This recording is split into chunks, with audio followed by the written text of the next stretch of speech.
pessoal, aqui é o professor Thiago Mata, e assim como alguns amigos meus e colegas profissionais de educação física e professores em geral se posicionaram a respeito do exercício Hip Thrust e da biomecânica, da análise biomecânica que fizeram sobre ele, eu vou me posicionar também, não custa nada eu falar e contribuir com alguma coisa além do que os meus colegas, meus amigos já contribuíram. Bom, isso aqui é um movimento, o Hip Thrust ou elevação pélvica, é um movimento que acontece basicamente no plano sagital, então tem uma vista de lado para o indivíduo. Como consequência disso, os indivíduos colocam em geral uma barra posicionada sobre o quadril, essa aqui como se fosse uma vista lateral da barra. Essa barra, como tudo no nosso corpo, na Terra, tem peso, tem uma força-peso que vai puxar para baixo. Tá?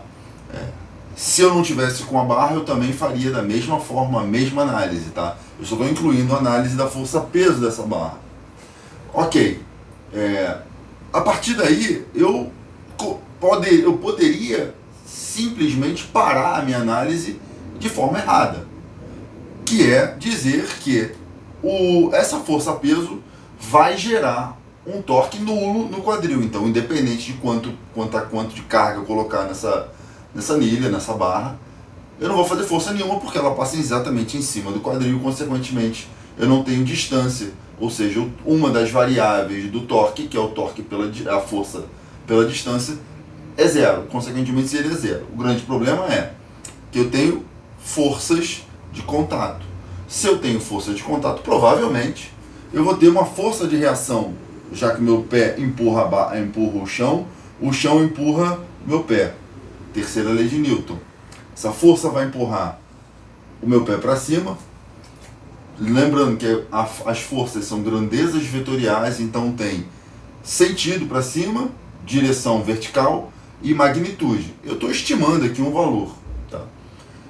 Se eu tivesse pisando no gelo e não no chão normal, descalço, o meu pé deslizaria para frente. E por que ele não desliza? Ele não desliza porque eu tenho uma força de reação do solo horizontal no meu pé, que é essa força para trás. Para isso eu também teria que saber somatório de vetores. Somatório de vetores, regrinha do paralelogramo, eu vou ter teoricamente, um vetor diagonal que vai passar entre o joelho e o quadril. Por isso que a gente faz força com o quadríceps, tá? Então eu vou chamar esse vetor aqui de resultante do solo, tá bom?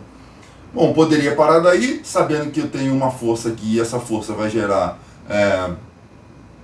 torque no quadril. Eu poderia parar simplesmente minha análise aqui.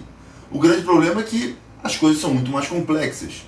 Eu tenho diversas outras forças no joelho, forças de contato entre ossos, dentro das articulações, no tornozelo também, na cintura pélvica também, no quadril também, na coluna também. Então tenho várias e várias outras forças. Não vou entrar nesse mérito para não complicar mais ainda uma análise que não é tão simples quanto se parece, quanto as pessoas divulgam por aí. A outra força que eu devo levar em consideração é porque o meu corpo está encostado no banco. Tá? Esse meu desenho aqui está ótimo, então esse aqui é como se fosse um banco. E eu tenho, se eu estou encostado, eu tenho uma força de reação do banco no corpo do indivíduo, só que tem a tendência também do indivíduo jogar o corpo para trás, o corpo cai para trás, para lá. E ele só não vai porque tem uma força horizontal que o banco faz no corpo. Como consequência disso, assim como aqui no chão, eu somo essas duas forças e essa força seria essa força diagonal para cá. Essa força diagonal do banco também tem distância para o quadril, também tem distância para o joelho, consequentemente eu também ela gera torque no quadril e no joelho.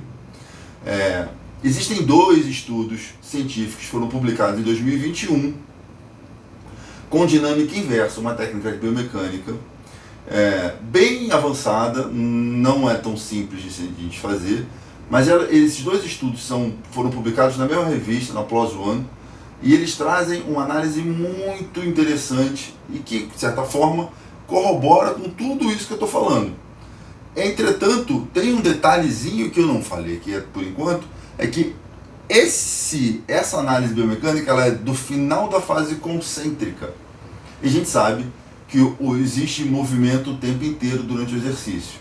Como consequência disso, essa análise funciona exclusivamente da forma bem qualitativa, como eu mostrei, no final da fase concêntrica. No início da fase concêntrica, a brincadeira é outra. Mas aí seria uma aula inteira para explicar isso aí.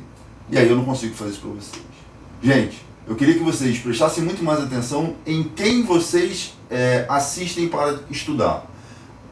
Pessoal que estuda biomecânica só trabalha com biomecânica, não tem jeito, tá bom?